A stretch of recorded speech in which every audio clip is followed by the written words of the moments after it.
Deus abençoe a sua vida, onde quer que você esteja. Deus te conceda uma semana abençoada, uma ótima segunda-feira para você. Falar um pouquinho sobre a importância do tempo durante as etapas. E como é importante nós entendermos a necessidade, o que o tempo vai fazer, qual é o seu papel e importância dentro de cada etapa. Há uma questão muito complicada que nós não lidamos muito bem com elas, tudo bom? Que é a questão da espera. Esperar é uma coisa não muito boa. Esperar é uma coisa muitas vezes ruim para nós, não é? Então, quero falar um pouquinho hoje sobre o tempo e a importância dele nas etapas, ou como você queira, nos processos. Aprender a esperar para que as etapas se concluam, ok? Se a gente não aprender a esperar, as etapas não serão concluídas. Há bastante sol aqui. E se as etapas não forem cumpridas, o tempo não for cumprido de cada etapa, a gente vai pular a etapa, certo? A gente vai pular a etapa. E pulando etapa, a gente pode perder pontos importantes, talvez pontos pequenos que a gente não note, ache que não é importante, mas a gente vai pular a etapa, não vai haver uma conclusão. Vou dar um exemplo. Você faz um cimento, fixa alguma coisa, coloca algo através do cimento. Se você não esperar a sua conclusão, a sua secagem, o seu tempo de secagem, aquilo que você fez, você pode perder. Todo o seu trabalho pode ser perdido, certo? Então, pensar no tempo sobre esse olhar. Etapas da sua vida que você não está conseguindo entender a importância da espera, das suas conclusões, e gera em nós ansiedade. A ansiedade é um dos maiores problemas da gente gerenciar. A ansiedade nos empurra a eliminar etapas, ok? Quero que você olhe por esse prisma. A ansiedade é algo que vai nos empurrar a antecipar, a eliminar etapas. E etapas não concluídas, elas pode significar degraus não construídos, aonde entre o espaço de um degrau e outro, para você subir uma escada, você vai ter que dar um passo maior. Você vai ter que forçar então ali a sua abertura, né, fazer um esforço maior para subir, sobre o risco de escorregar entre um degrau e outro. Faz sentido o que eu estou falando? Então vamos pensar um pouco sobre esse ponto de vista, ok? Fazem 8 anos que eu estou trabalhando em algo que Deus me sinalizou algo há 8 anos atrás, e eu tenho enfrentado um processo de espera muito grande. Para mim é um processo muito grande. 8 anos é um tempo bom no nosso olhar. E o que acontece? Durante 2 anos, quase 2 anos, eu tive que fazer uma espera sem opção. Tive que parar para esperar, né? Tive doente, tive depressão em 2014. E por conta disso eu precisei, eu não tive alternativa, eu tive que parar. A vida parou por um ano e meio, parou definitivamente. Tratamento, entender o que estava acontecendo, eu não sabia que eu estava doente, eu não compreendia o que estava acontecendo, até que o tempo de esclarecimento chegasse. Eu tive que lidar depois com outro tempo, que foi o tempo de aceitar o que eu estava passando, aceitar o que eu tinha. Foi uma outra guerra, então foi outro tempo.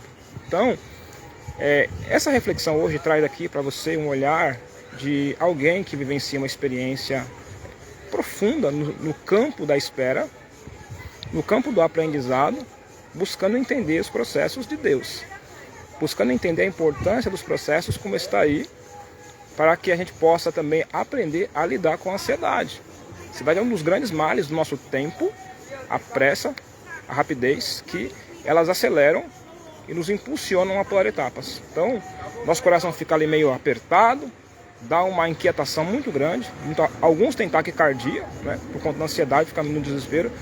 Parece que vai ter um infarto, parece que vai parar o coração, né? Vai parar o médico diagnostica, não tem nada e percebe que você está no alto estado de ansiedade. Tem alguma coisa acontecendo que está mexendo com as suas emoções, certo? Então eu quero deixar essa mensagem este dia para você. O tempo é muito importante. O tempo é um fator de aperfeiçoamento, de conclusão. São etapas, né? São processos sequenciais. E são muito importantes de serem cumpridos. Eu não estou dizendo que é fácil de serem aceitos, mas Eclesiastes 3 dá a receita, dá o parâmetro, que existe um tempo para tudo. Eu não sei qual é o tempo que você está vivendo, mas eu quero te dizer, não pule etapas, não fuja, não corra do processo, não corra do tratamento de Deus, não corra do aprimoramento em que você está. Porque por mais que a gente não queira, não pense, não aceite, não entenda, nós estamos num processo de aprimoramento. Aprender a esperar, aprender a lidar com pressões da vida, sem tomarmos decisões precipitadas, porque a gente está acostumado a procurar alguma alternativa para que a gente saia daquela situação. E às vezes ficar na situação é importante e é tudo que a gente não quer. Por que é importante ficar e não fugir? Lutar contra essa naturalidade de querer evitar o problema ou sair dele. Por que é importante? Porque na medida que o problema acontece, o desconforto, o conflito acontece, a gente vai lidando com sentimentos desconfortáveis. E esses sentimentos desconfortáveis que estão dentro da gente, este sentimento ruim, ele está mandando um sinal para a gente. Olha que importante. Esse sentimento, ele está querendo dizer algo para a gente que a gente precisa decifrar o que é. Decodificar a mensagem. E se você foge, você se distrai e tenta esquecer daquilo. Né? É chamado de estratégia de autossabotagem. Nós temos na mente comportamentos, desvios da função correta que nos rouba de olhar para a realidade com realidade. A gente quer maquiar a realidade, né? São auto-enganos que a gente vai construindo e a gente não consegue muitas vezes evoluir na vida, em processos, em projetos, em sonhos, por conta de a gente estar sempre procurando uma alternativa para sair do desconforto.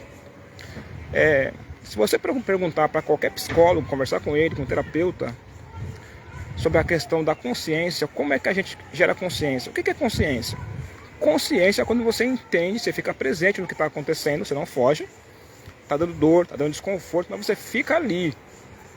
E você começa a entender o que você está sentindo e perceber o que está acontecendo com você. A situação está fazendo algo em você. Isso toma consciência. Muitos desconfortos são frutos de tomadas de decisões, de coisas que a gente faz, né? E às vezes o desconforto ele vem como resposta ao que eu fiz. E o que eu quero fazer? Eu não quero olhar para o que eu fiz e eu não quero aceitar o problema que eu causei.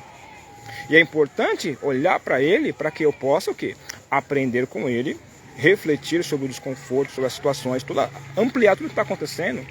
Às vezes uma situação que eu causo, que eu gero, que gera um conflito, algo ruim para mim, ela afeta a minha família, certo? Então não fica só ruim para mim, fica ruim para a família, porque existe uma consequência do que eu fiz, certo? Então é muito importante a gente entender a importância da tomada de consciência, de ficar presente e não fugir, para que a gente possa crescer, a gente possa cumprir o processo com o aprendizado, certo? Porque tudo que a gente não aprende, a gente foge, cai nas armadilhas das fugas, do comportamento disfuncional, do hábito de poder se auto-sabotar, a gente não aprende, o sentimento não é elaborado, a gente não olha para aquilo, porque a gente fez, porque a gente falou, o caminho que a gente percorreu até chegar no resultado desconfortável, a gente não vai olhar. Eu gosto muito de um texto bíblico que é Lamentações 3,40. Esquadrinhe cada um seus maus caminhos. Esquadrinhar fala a respeito de olhar minuciosamente. Nós precisamos aprender a fazer o exercício, por mais que seja dolorido, mas é importante, esquadrinhar os nossos caminhos. Olhar para o que a gente fez com cautela, analisando o que a gente fez passo a passo até chegar ali, para que a gente possa fazer correções. Faz sentido? Corrigir rotas, corrigir condutas, gatilhos de ação errados, pensamentos errados, sentimentos errados, uma leitura antecipada, premeditada ou muitas vezes antecipada mesmo, né? Por um impulso, de uma emoção ruim, e a gente gera algo ainda mais ruim, ou talvez a gente não aprenda com aquilo e aquilo volte em outro momento com mais intensidade. Então eu quero te deixar nesta manhã essa importância de você refletir, que nós refletirmos sobre esse olhar, tá bom? Que esse dia seja um dia produtivo para você, de bênção para sua vida. É importante o tempo ele é um agente importantíssimo. O tempo é um agente importantíssimo para nós, porque por meio do tempo se estabelece os ciclos de Deus. Por meio do tempo, as estações para a produção de cada coisa, segundo a própria estação do tempo, daquilo que Deus está fazendo. É importante que você entenda que as estações são paralelos, são figuras de linguagem para que a gente entenda o nosso tempo, a nossa estação em Deus. Né? Nós mudamos de fases, a nossa vida muda, nós transicionamos para um outro tempo. Né? Eu estou com 47, não sei qual é a sua idade, você que vai ver esse vídeo. Então é importante que você entenda que em cada tempo existem fases, degraus que são construídos de estruturas, de propósitos de vida. Né? Temos uma missão na vida, Deus nos criou para isso. E talvez nós não conseguimos entender o nosso lugar no mundo. E tudo que acontece visa nos direcionar, nos conduzir para esse plano. Para entender a nossa importância nesse plano. Porque tudo que Deus faz por meio de nós afeta toda a nossa geração. O impacto é sempre geracional, porque através de nós se estabelece culturas e comportamentos. Que nós possamos entender o nosso plano, nosso lugar, e que o tempo possa ser olhado por nós como um agente importante de aprimoramento de Deus. Ok? Ótima semana, um ótimo dia, Deus te abençoe e excelente segunda para você. Vamos entender o tempo como um agente favorável, não desfavorável. Fica com Deus.